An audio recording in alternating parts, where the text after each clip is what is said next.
Bihar board 2026 की physics परीक्षा की तैयारी कहाँ से शुरू करें, कैसे करें? अगर ये सवाल आपके मन में भी है, तो आप बिल्कुल सही जगह पर हैं। आज हम लोग मिलकर ये समझेंगे कि सिलेबस को स्मार्ट तरीके से कैसे तोड़ें ताकि सबसे ज्यादा नंबर आ सकें। तो चलिए, बिना देर किए शुरू करते हैं। हाँ, तो फिजिक्स का सिलेबस सच में बहुत बड़ा है। देखकर ही लगता है यार इतना सब कुछ कहाँ से शुरू करें, है ना? और 70 नंबर का थ्योरी पेपर है, तो ये जानना बहुत ज़रूरी हो जाता है कि कौन से चैप्टर्स पर ज़्यादा ध्यान दें। ये कन्फ्यूजन, ये सवाल हम सबके मन में आता है और ये बिल्कुल नॉर्मल। तो फिर हमारा मिशन आज क्या है? हमारा मिशन है इस बड़े से सिलेबस के समंदर में से वो मोती ढूंढ निकालना, मतलब वो सबसे जरूरी यूनिट जिस पर फोकस करके हम अपने मार्क्स को मैक्सिमाइज कर सकते हैं। तो चलिए इस पहेली को सुलझाते हैं। अच्छा, अब स्क्रीन पर एक नंबर दिख रहा है, 14। क्या लगता है 70 नंबर के पेपर में इस 14 का क्या मतलब हो सकता है? सोचिए जरा। ये सिर्फ एक नंबर नहीं है, बल्कि ये एक क्लू है, एक इशारा है जो आपकी पूरी तैयारी की दिशा बदल सकता है। जी हाँ, पूरे 14 नंबर, और वो भी सिर्फ और सिर्फ एक यूनिट से। और वो यूनिट है प्रकाशिकी, यानी ऑप्टिक्स। सोच के देखिए, अकेला एक चैप्टर आपको कितनी जबरदस्त लीड दिला सकता है। ये है पूरे सिलेबस का सबसे सबसे ज्यादा वेटेज वाला हिस्सा। अब इसे ऐसे समझिए, ये जो ऑप्टिक्स है ना, ये अकेले ही आपके पूरे 70 नंबर के पेपर का 20% कवर करता है। 20%। इसका सीधा सा मतलब है कि अगर सिर्फ इस एक यूनिट को ही मजबूती से तैयार कर लिया जाए, तो एक बहुत बड़ा स्कोर तो यूं ही पक्का हो जाता है। पर रुकिए, कहानी सिर्फ ऑप्टिक्स पर खत्म नहीं होती। अरे भाई, टॉप स्कोर करना है तो सिर्फ एक चैप्टर से काम नहीं चलेगा। ऑप्टिक्स 2 हमारा हीरो है, पर उसके साथ कुछ बहुत जरूरी सपोर्टिंग एक्टर्स भी हैं। चलिए अब उन चैप्टर से मिलते हैं जो मिलकर एक हाई स्कोरिंग तैयारी की मजबूत नींव रखेंगे। इस बार चार्ट को देखिए, एकदम साफ साफ दिख रहा है। ऑप्टिक्स 14 नंबर के साथ सबसे टॉप पर है, बिल्कुल किंग की तरह।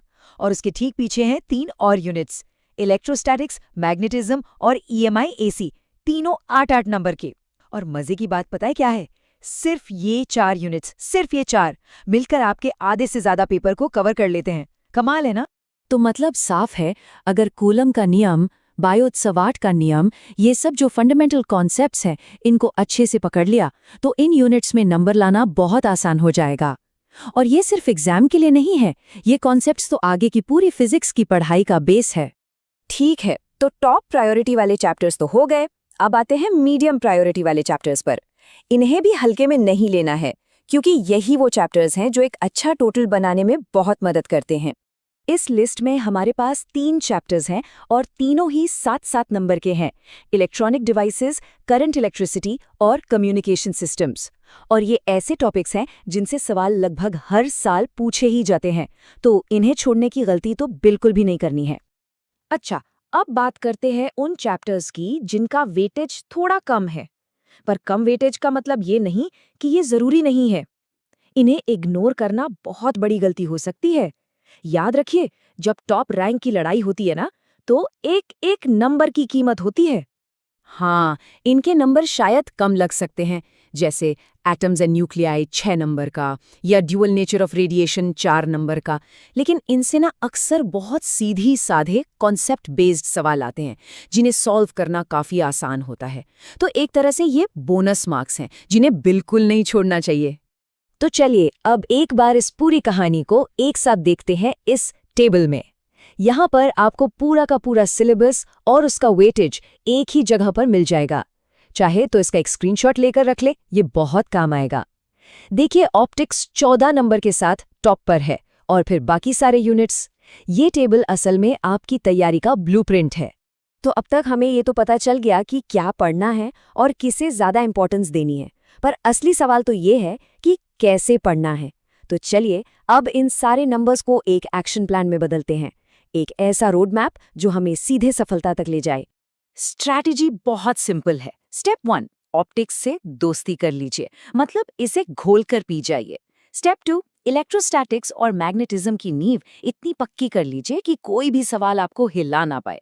स्टेप 3, सिर्फ थ्योरी से काम नहीं चलेगा, न्यूमेरिकल्स, खासकर हाई वेटेज वाले चैप्टर्स के जरूर सॉल्व करें।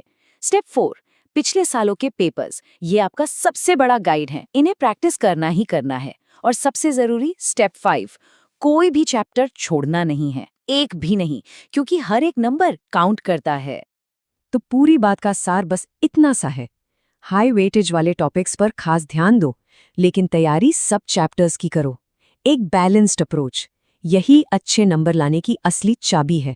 बैलेंस, ये शब्द याद रखना है। तो इस सब के बाद अब तैयारी की पहली प्राथमिकता क्या होगी? मुझे लगता है इसका जवाब अब हम सब के पास बिल्कुल साफ है।